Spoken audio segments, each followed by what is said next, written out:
Basically এটা annexe group of chit fund একটা company আসার পর প্রচুর পশ্চিমবাংলায় কোম্পানি ছিল চিট ফান্ডের জন্য। কাজ হচ্ছে জাস্টিস সিপি তালুকদার কমিটির এই যে সম্পত্তিগুলোকে প্রথমে আইডেন্টিফাই করা, অ্যাটাচ করা এবং সেবির দ্বারা অকশন করা।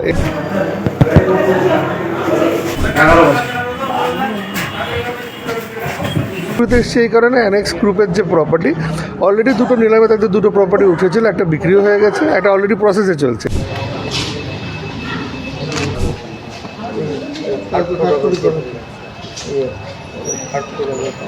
এখন কমিটিতে জমা করব, তারপর রাজ্য সরকারের যে ভ্যালুয়েশন আছে তারা ভ্যালুয়েশন করে এর বিষয়টি জানাবে কত। কলকাতা হাইকোর্টের নির্দেশে শিলিগুড়ির বেশ কিছু চিটফান্ড সংস্থার সম্পত্তি বাজেয়াপ্ত করল তালুকদার কমিটি। উল্লেখ্য, একসময় গোটা দেশ জুড়ে চিটফান্ডের রমরমা বাজার ছিল।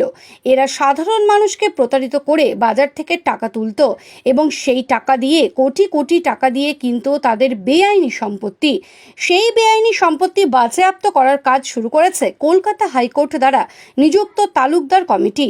আজ এবং আগামীকাল সোমবার Siliguri NX group of company এবং জিভিসি গ্রুপ অফ কোম্পানি নামে দুটি সংস্থার একটি হোটেল, অফিস বিল্ডিং সহ কয়েক বিঘা বেআইনি জমি দখল নেওয়া হবে। শিলিগুড়ি ভক্তিনগর ও প্রধাননগর থানা এলাকায় থাকা মোট 7টি সম্পত্তির দখল নেওয়ার পর তার বর্তমান বাজার মূল্য ঠিক করা হবে। জানা গিয়েছে, কলকাতা থেকে বেশ কয়েকজন অফিসার কাজের তদারকির জন্য আজ শিলিগুড়িতে পৌঁছেছেন। তাদের সঙ্গে এসেছেন হাইকোর্টের আইনজীবী অরিন্দম দাস। তিনি জানান, হাইকোর্টের নির্দেশে বিচারপতি তালুকদার কমিটি এই সম্পত্তি বাজেয়াপ্ত করছে। এরপর সিবি এই সম্পত্তি নিলাম করবে। বেসিক্যালি এটা annexe group of chit fund একটা কোম্পানি। আপনারা জানেন 13 সালে সারদা স্ক্যাম আসার পর প্রচুর পশ্চিমবাংলায় কোম্পানি ছিল চিট ফান্ডের জন্য। তো সেরকম অ্যানেক্স হচ্ছে একটা কোম্পানি। 2013-14 সাল থেকে মামলা চলছিল হাইকোর্টের বুকে বিভিন্ন চিট ফান্ড কোম্পানির এগেনস্টে।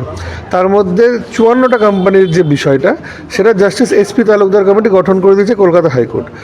সেই যে করেছিল এমপিএসের মামলা থেকে শুরু হয়েছিল, সেই মামলার পর বাকি আরও 54টা কোম্পানি হয়েছে। কাজ হচ্ছে জাস্টিস সিপি তালুকদার কমিটির এই যে সম্পত্তিগুলোকে প্রথমে আইডেন্টিফাই করা, অ্যাটাচ করা এবং সেবির দ্বারা অকশন করা। এই যে টাকা প্রক্রিয়ার মধ্যে পাওয়া যাবে সেটা ডিপোজিটারতে ফেরত দেওয়া হবে।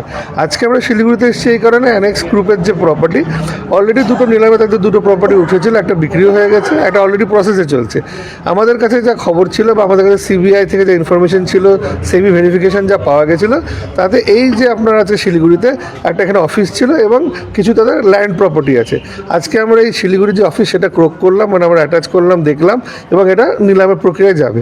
কালকে সকালে আমরা বাকি যে সম্পত্তিগুলো মানে জমিগুলো আমরা আইডেন্টিফাই করব উইথ দ্য লোকাল বিএলআরওর সাহায্যে এবং সেটাকে আমরা অকশনে তুলব। মোট কাল প্রক্রিয়া হচ্ছে যে চিটফান্ডে মানুষের টাকা হারিয়েছিল বিভিন্ন কোম্পানিতে, তার মধ্যে অ্যানেক্স গ্রুপের যে বিষয় সেই টাকাটা ফেরত দেওয়ার প্রক্রিয়া চলছে। এই সম্পত্তিগুলো যেগুলো নিলামে বিক্রি হবে, বিক্রি হওয়ার পর সেই টাকাটাকে ফেরত দেওয়া কমিটিতে জমা হবে এবং যারা ডিপোজিটার বিজ্ঞপ্তির দ্বারা অনলাইন তাদেরকে অ্যাপ্লিকেশন চাওয়া হবে, সেই অ্যাপ্লিকেশন ওয়ান ম্যান কমিটিতে আপনারা ডাইরেক্টলি জমা করতে পারেন। সেই জমা টাকা থেকে ডিপোজিটার টাকা ফেরত পাবে। এই হচ্ছে টোটাল প্রক্রিয়া।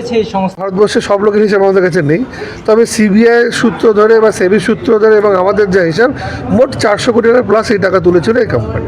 এই সম্পত্তি ক্রোক করা, নিলাম করা এবং টাকা ফেরত দেওয়া, এইটা টোটাল প্রসেস। দেখুন, এটা টোটাল একটা সম্পত্তি আইডেন্টিফাই করা থেকে ক্রোক করা থেকে 90 দিন মতো সময় লাগে। কারণ আজকে এই যে আমরা এলাম, এই রিপোর্ট আমরা দেবো, এরপরে ভ্যালুয়েশন বেরোবে এবং সেটা সেবির কাছে যাবে, সেবি নিলামে তুলবে। এই প্রক্রিয়াটা আপনারা ধরতে পারেন মোটামুটি 90 দিন লাগে। আগের যে প্রপার্টিগুলো বললাম তাতে অ্যাপ্রক্সিমেটলি 90 দিন লাগে, 5 দিন কম 5 দিন বেশি হতেই পারে because of circumstances, but approximately 90 দিনের সময়সীমা।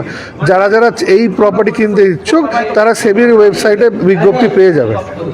কত টাকা বাজেট? আমরা যেটা বললাম, আমরা যে আজকে পেলাম একটা অফিস পেয়েছি অ্যাপ্রক্সিমেটলি 2700 থেকে 3000 স্কোয়ার ফিটের। কালকে আমরা কিছু জমি পাচ্ছি, এগুলো যে নিয়ে আমরা যখন কমিটিতে জমা করব, তারপর রাজ্য সরকারের যে ভ্যালুয়েশন আছে তারা ভ্যালুয়েশন করে এর বিষয়টি জানাবে কত ভ্যালুয়েশন, সেই ভ্যালুয়েশনের বেস করে নিলামে হবে।